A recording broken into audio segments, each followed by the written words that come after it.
위원장은 왜 고발 안 해요? 위원장 이름 가리고 정부 민원 의심이 있으니 밝혀주시오라고 고발하는 게 맞죠? 그게 위원장인지 아닌지 아무도 모르지만, 그러니까 여러분들이 편파적이고 비겁하고 권력 뒤에 숨어 있다고 얘기하는 거예요.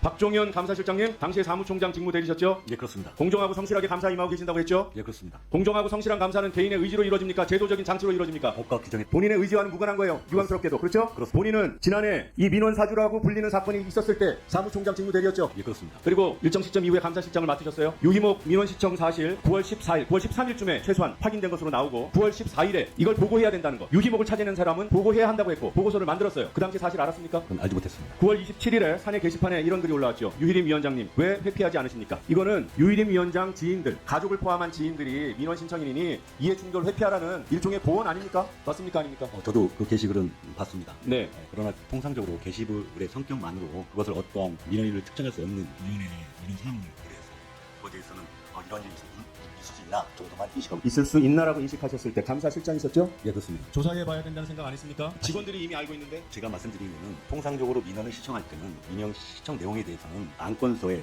그 내용이 기재되지도 않고요. 그 안건에 있는 그 성명을 알 수도 없습니다. 다음 그에 대한 단계 사적 보여주십시오. 이해관계도 알 수도 알겠습니다. 알겠습니다. 알 수 없어서 굳이 볼 수 없는 건 이해를 해요. 그런데 의혹이 제기되면 확인해야 하는 것이 감사실장의 소임 아닙니까? 팀장이 자기 직을 걸고 실명으로 게시글을 올렸으면 확인해 보는 것이 기본이죠. 그게 감사죠. 그리고 조금만 확인하면 해당 부서에서 보고서가 작성된 사실까지는 확인할 수 있었어요. 회사 내에 공적인 기능이 발동하고 있는 거예요. 그걸 감사실장이 몰랐으면 지금이라도 창피해 하셔야죠. 당당합니까? 말씀드려도 되겠습니까? 짧게 말씀하세요. 변명이 그 아니에요. 당시 사무총장과 감사실장을 할 때 위원회 사무처 전반에 대해서 조직 운영 및 업무 전반을 제가 챙겨야 됐습니다. 감사실장이 할 일이 많다? 그래서 몰랐다?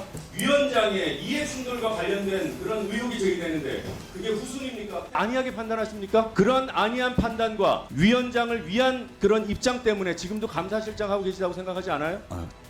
그건 좀 자, 행동강령 보세요. 누구든지 임직원이 이 강령을 위반한 사실을 알게 되었을 때 이해충돌은 강령 위반이죠. 맞아요, 틀려요? 이해충돌은 강령 위반이에요, 아니에요? 행동강령은 이전에 있는 법이고요. 이해충돌방지법은 2022년도에 새로운 신법으로 상위법으로 발의됐습니다. 그래서 이해충돌 해도 된다는 거예요? 그게 아닙니다. 아니고 이해충돌 그 서무관계가 무슨 상관이 있습니까? 이해충돌방지법에 적용됩니다. 변명으로 늘어놓으시는 거예요. 제 말씀은 이해충돌방지법. 아니 그래서 지금 이 시점에 이해충돌 해당되는 사안을 발견했어요. 임직원은 어떻게 행동해야 합니까? 여기 나오는 제16호 서식으로 신고해야 해요, 덮어야 돼요. 거기까지만 답하십시오. 알았다면 신고해야 됩니다. 박종현 실장님, 박우귀라는 분 아세요, 모르세요? 알고 있습니다. 박우귀라는 이름으로 민원 신청이 됐으면 의심스럽습니까? 의심스럽지 않습니까? 내용은 알 필요 없죠. 그분의 주민등록도 필요 없어요. 그냥 이걸 확인한 직원들은 유희림과 박우귀를 검색했을 뿐이에요. 직원들은 저 행동 강령을 지키기 위해서 그런 식으로라도 노력하는데 감사실장이라는 사람이 민원 정보는 알 수가 없다? 그러면 이 강령 왜 있는 겁니까? 이해충돌 왜 규정해요? 그러면 내가 시켜서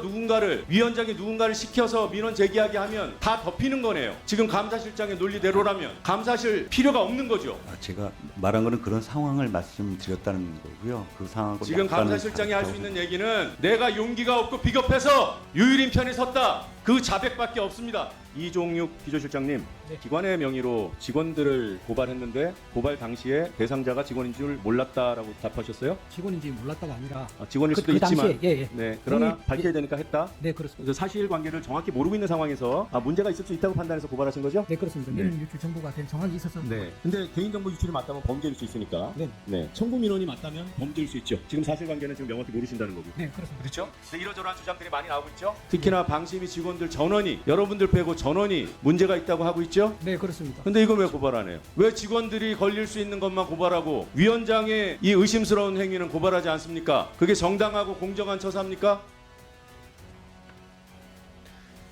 지금 직원들이 수사받을 수도 있는 것을 그래 누군지는 모르니까 고발했다고 칩시다. 위원장은 왜 고발 안 해요? 위원장 이름 가리고 정부 민원 의심이 있으니 밝혀주시오라고 고발하는 게 맞죠? 그게 위원장인지 아닌지 아무도 모르지만, 그러니까 여러분들이 편파적이고 비겁하고 권력 뒤에 숨어 있다고 얘기하는 거예요.